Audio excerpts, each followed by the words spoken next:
Our citizens did not win freedom together, did not survive horrors together, did not face down evil together, only to lose our freedom to a lack of pride and confidence in our values.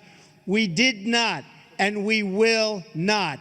We will never back down.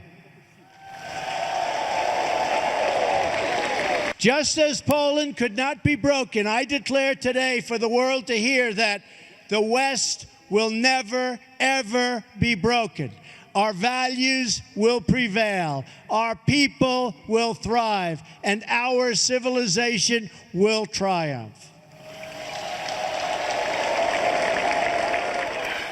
Marc Thiessen is a former chief speechwriter for President George W. Bush and a Fox News contributor, and his mother is one of those freedom fighters. And I wish, Marc, that I had known more about that when we worked together at the White House, because I would have found her and given her a big bear hug.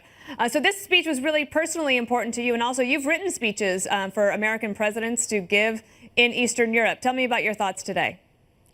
Well, first of all, kudos to Donald Trump for delivering this speech. It was a terrific speech. It was probably the best speech of his presidency so far, and it was an important speech because it's probably one of the best speeches. There's my mom up there receiving a medal for her service in the uprising. Thanks for showing that. And it was personally important to me for exactly that reason. When Donald Trump was talking about the insurgency, when the Poles took back their capital for 63 bloody, courageous days, and he was talking about those insurgents, my mom was one of those insurgents. And he was describing in the speech that scene on Jerusalem Avenue where there was a barricade and the Nazi snipers were firing at young courier girls. My mom was one of those couriers at an age when most people were going to school and playing dodgeball. She was dodging German sniper fire, carrying messages across the city for the insurgency. And she raised you to understand. POW and came back here and came back to London and then came to the United States and became an American citizen. So and she raised you to because she was understand, a POW, that's why I'm here. And she raised you to understand and appreciate liberty and freedom.